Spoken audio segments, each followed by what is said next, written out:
വീണ്ടും ദേവദൂതൻ്റെ ആത്മാവ് വിനീത് ചെയ്ത മഹേശ്വരൻ എന്ന കഥാപാത്രമാണ് തിരിച്ചറിയുന്ന ആളുകൾ സ്റ്റാൻഡിങ് ഒവേഷനോടുകൂടി എന്തൊരു മഹാനുഭാവനും സ്വീകരിക്കുന്നു. വല്ലാത്തൊരു അനുഭവമല്ലേ ഇത്? തീർച്ചയായിട്ടും.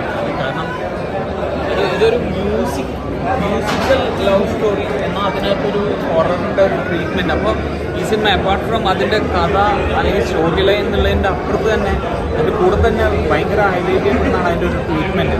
അത് വളരെ മ്യൂസിക്കലായിട്ടാണ് അത് ട്രീറ്റ് ചെയ്തത്. അപ്പോൾ ഇത്ര ക്വാളിറ്റിയിൽ നമുക്കത് കിട്ടി എന്നുള്ളത് ആ ഒരു എക്സൈറ്റ്മെൻറ്റ് എനിക്കത് കണ്ടെത്തുന്നതാണ്.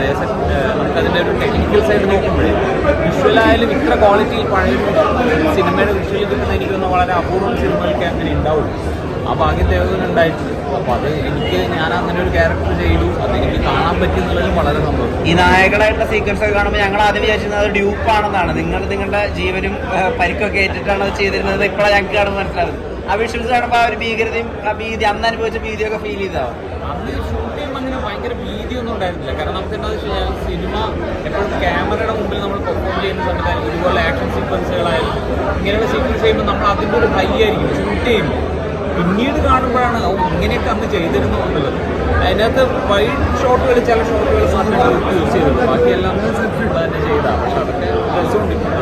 ശരിക്കും ഈ സിനിമ കാണുമ്പോൾ ലാൽ എന്ന ആക്ടർ ഒരു വിസ്മയമാണെന്ന് പിന്നെ പ്രേക്ഷകരിൽ ഊട്ടി ഉറപ്പിക്കുന്ന ഒരു സിനിമ തന്നെയാണ്. ഇത് കാണുമ്പോൾ ചില സീനുകൾ കാണുമ്പോൾ ഇരിക്കുന്ന സീറ്റിൽ നിന്ന് മുന്നോട്ട് വന്നിട്ട് ആ ഒരു ഫീലിംഗ് ഉണ്ട്. എനിക്കതുപോലെ ഫീലിംഗ് കിട്ടിയിരുന്നു. അത് എല്ലാ കാലത്തും അതായത് ലാലേട്ടൻ ഏത് സിനിമയാണ് നമുക്ക് അങ്ങനെ അല്ലാന്ന് തോന്നിയിട്ടുള്ളത്. അത് ഒരു സിനിമയല്ലല്ലോ, എല്ലാ സിനിമകളിലും അദ്ദേഹം ചെയ്യുന്ന ക്യാരക്ടർ എസ്പെഷ്യലി ഇതിനകത്ത് എന്താണെന്ന് വെച്ച് കഴിഞ്ഞാൽ അതിൻ്റെ ഒരു ഹൈ അതിൻ്റെ സ്കോറിംഗ് ആണ്, അതിൻ്റെ മ്യൂസിക്കും ഇത്തരം മ്യൂസിക്കലായിട്ട് വിശാൽ കൃഷ്ണമൂർത്തി അദ്ദേഹം ആണത്. ഒരിക്കലും എല്ലാ സിനിമയിലും അങ്ങനെ പ്രൂവ് ചെയ്യാൻ അല്ലെങ്കിൽ അത് സ്റ്റാമ്പ് ചെയ്യാൻ വേണ്ടിയിട്ട് ഒരു സിനിമ വേണമെന്നില്ല. അന്ന് റിലീസിൻ്റെ സമയത്ത് അന്നത്തെ ദേവദൂതൻ്റെ റിലീസ് ദിവസം ഓർമ്മയുണ്ടോ? ആ റിലീസ് ഒക്കെ ഓർമ്മയുണ്ട്. കാരണം ഞാൻ എൻ്റെ നാട്ടിൽ നിന്ന് വീട്ടുകാരും എല്ലാവരുമായിട്ട് ഞാനൊരു വണ്ടിയിൽ പോയിട്ടാണ് NS തിയേറ്ററിൽ കണ്ണൂരിൽ NS എന്നാണ് കാണുന്നത്.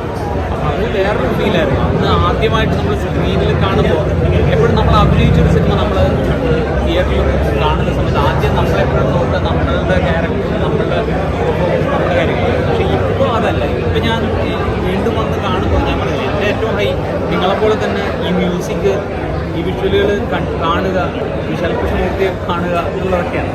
അപ്പോൾ ആ ഒരു ഞാൻ എന്താണോ ആഗ്രഹിച്ചത് അതിൻ്റെ ഒരു മുന്നോട്ട് ഇരട്ടി കിട്ടിയിട്ടുണ്ട്. കാരണം പല മ്യൂസിക് ഇൻസ്ട്രുമെൻറ്റ്സ് പ്ലേ ഒക്കെ ചെയ്ത് കേൾക്കുമ്പോൾ അറിയാതെ ഇങ്ങനെ എന്തോ അത് കയറി വരുന്നുണ്ട്.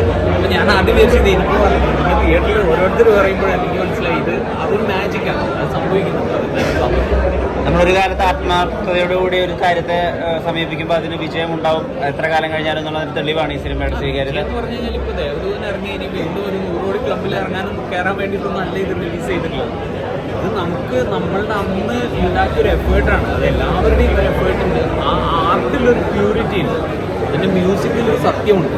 അത് വിദ്യാജിയുടെ കൂടെ ഇരുന്നിട്ട് അതാണ് എൻ്റെ വേറൊരു എക്സൈറ്റ്മെൻറ്റ്. കാരണം ഈ സിനിമയിൽ പറയുന്ന പോലെ സംഗീതത്തിൻ്റെ രാജാവ്, 2 രാജാക്കന്മാരുണ്ട് ഈ സംഗീതത്തിലൊക്കെ. ഒന്ന് ത്യാഗരാജ സ്വാമികൾ, അദ്ദേഹം എല്ലാ കാലത്തും രാജാവാണ്, അദ്ദേഹത്തിൻ്റെ ആണ് എന്തൊരു മഹാനുഭാവം. അത് ഇൻട്രൊഡ്യൂസ് ചെയ്തതാണ് വിദ്യാജി, വേറൊരു ഓർക്കസ്ട്രേഷൻ സപ്പോർട്ട്. അപ്പോൾ വിദ്യാജിയുടെ കൂടെ ഇരുന്നിട്ട് നമുക്കത് വീണ്ടും കാണാൻ പറ്റി. വളരെ സന്തോഷം. Thank you.